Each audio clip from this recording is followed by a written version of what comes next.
Hello and welcome to Visit Mommy again. Trust you are having an amazing Sunday like I am, because today is Sunday and trust service was glorious too.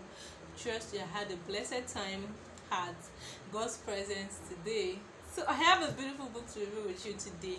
The title of the book is Enticed, and it's a book that's just always been there that I never thought to read. But somebody requested that I recommend some books to her to read, and I just sent a couple of books, and boom, before the end of that day, she sent a message thanking me for the book.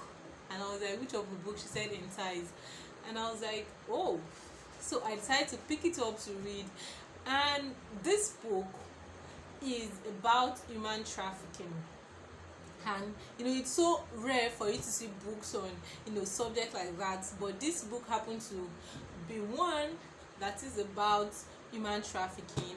And I'll just go straight to the review, like a brief summary first. The book is actually about a young lady and her mother. Simi is her name. And of course her mother, who has been taking care of her. And the mother was going to go out of a job because something happened in the company where she works, and they needed to lay off some workers, and she was so scared that she would soon be one of those workers they're going to lay off. And so she just came back that evening and told Simi about it. Meanwhile, Simi currently is babysitting their neighbors' kids, and the money, of course, is not enough to support her mom. And so this sunny afternoon, she was just coming from the pool, like just on the staircase, and a neighbor saw her and commented on her body shape. The neighbor was like, and don't you look very beautiful on this sunny afternoon? And she was like, do you really think I look beautiful? And the woman was like, of course, you even have the body shape of a model. And that was how the woman got her interest. And she was like, really? Because her friends had always made fun of her from when she was young. Friends in the school, friends at home, they would make fun of how long her legs are and how very slim and stuff she is. And so the woman just commented and said she has a good body shape, and she of course can have a good career and also make good money from modeling.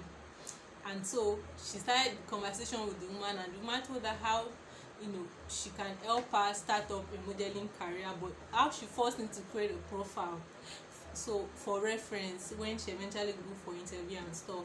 And so she went into her room, called her friend, and she created a profile online. She took several pictures and different postures, of course, and posted them online.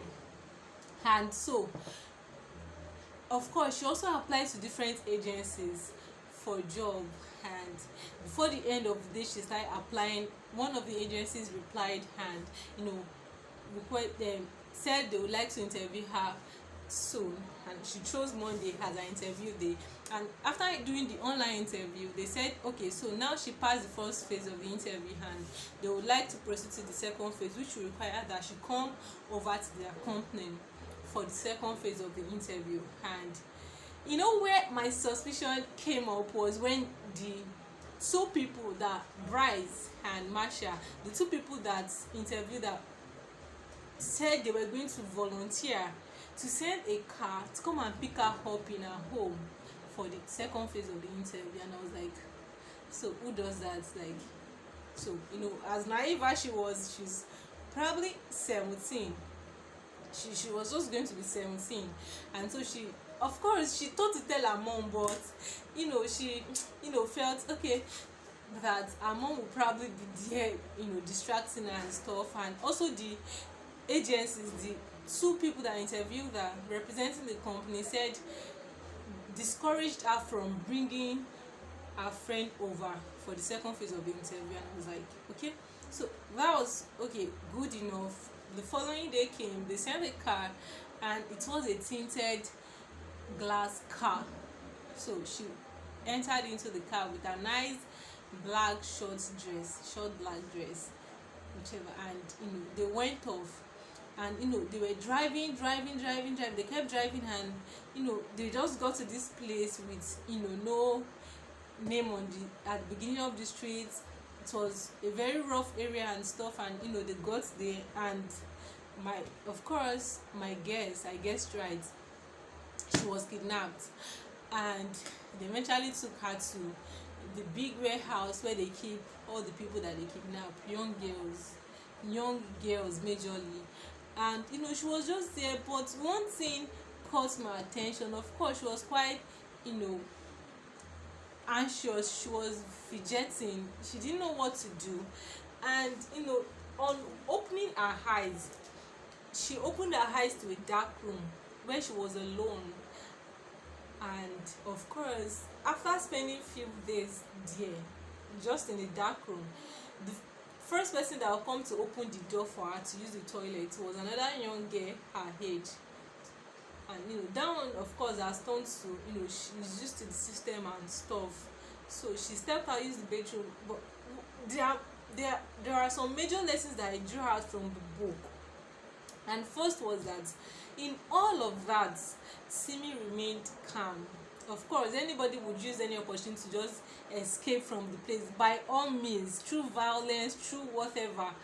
But she remained calm all through. Number one thing she did was to pray to God every minute. She was always praying to God, telling God, begging God to help her escape, to help her leave this place safely. And then she was also on the lookout for opportunities to escape from the place. Even though on looking out through the window, the whole place was bad. It was bad, and the door was just always locked and stuff. But they were preparing her to meet their biggest client, which is Mr. T. And Mr. T was going to come and pick her up eventually. But Simi made sure that, of course, they changed her name. But Simi made sure that she made friends with every single person there. They were quite cold. Reading through the book, you would wonder if she would ever escape, if she would ever see her mom again. But Simi remained calm, and she made it a mission to gain the trust of every single ladies there in the warehouse. And so she would speak to them and raise their hope. At some point, some of the ladies shunned her. Some felt they don't just want her, because the history is that whenever they bring a new girl in and she tries to escape, upon escaping, leaving the warehouse, they will go speak to a policeman, or just go to the police station, file a report. And the next thing is that one of the agents of Mr. T would come over, like they are coming to rescue the girl, and they will take the girl back, and she will end up in the morgue, or she will just end up miserable. So you can't really talk to anybody about these people. But Simi kept praying. She talked to the girl, gained their trust, and eventually, though the other girls already gave up, like, what's the point? You're never going to leave this place. If you leave this place, you always end up coming back, or you just end up in the mortuary and stuff. But Simi made sure she gained their trust. She talked to them, told them they can always escape, told them they can call the FBI, told them stuff, and they were a bit relaxed, even though they didn't totally believe that they could leave the place. And so when the big day came for Simi to escape, to meet her, the person they are preparing her for, the big Mr. T, she went with the man. And when she got to the man's house, she just was not so relaxed. Of course, she was praying to God, but she was also using her brain, like calculating, looking around to see if there are any chances, any means of escape here. And when on getting to the place, one of the girls in the warehouse gave her a sleeping pills actually. So she smashed them, made it a smooth powder, and poured it in found a way to pour it in Mr. T's drink. And when he took it, he slept off. And she had just few minutes to escape from Mr. T's house. And she just started checking the room, and till she was able to escape. And upon leaving his compound, the whole place had security guards around. Upon leaving the compound, she also trusted God to tell her the right door to knock on in the neighborhood. Like, she kept running.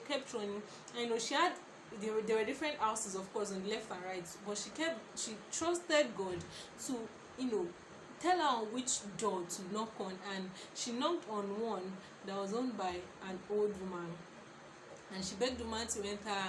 And that was how she escaped. The woman helped her contact her mom. Her mom contacted the FBI, and the FBI came, took her and her mom to a different place entirely so they would not locate her. And they also helped the other ladies in the warehouse to escape. But reading through the book, there were different tactics through which they can escape if abducted or if kidnapped or whatever. There were different tactics in the book, so you want to pick up the book.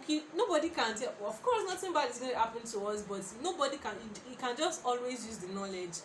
It could be a redo or whatever, but you can just, no knowledge is a waste. So you want to pick up the book Enticed, read up, and you can just come and share with me anything you learned from the book. I learned quite a whole lot reading the book, and guess what, I even had a dream that somebody was going to be adopted in my neighborhood. Like one of my friends was going to be adopted, and guess what I did? I was advising her in my dream. Like in the dream, it was obvious that this girl, like, we just have to trust God to give us the wisdom for her to just escape this. But I just kept advising her, like, okay, we don't want to call the policemen right here, but you can always go to a far place. Let's find out you can leave this place, or can even remain in this place and just hide in not very obvious places. I kept advising, like, I just learned a whole lot in the book. So you also want to pick up the book Enticed, read up, and come and share with me what you learned from reading the book. It still reveals more on me, and I've got several other books in my to read that I'd like to share with you. So if you also have a book you'd like to recommend to me, please do go ahead and recommend down in the comment section. I really appreciate, and please give this a thumbs up if you like the review. Of course, I know you like reviews. So till I come up again, bye, and do have a blessed week.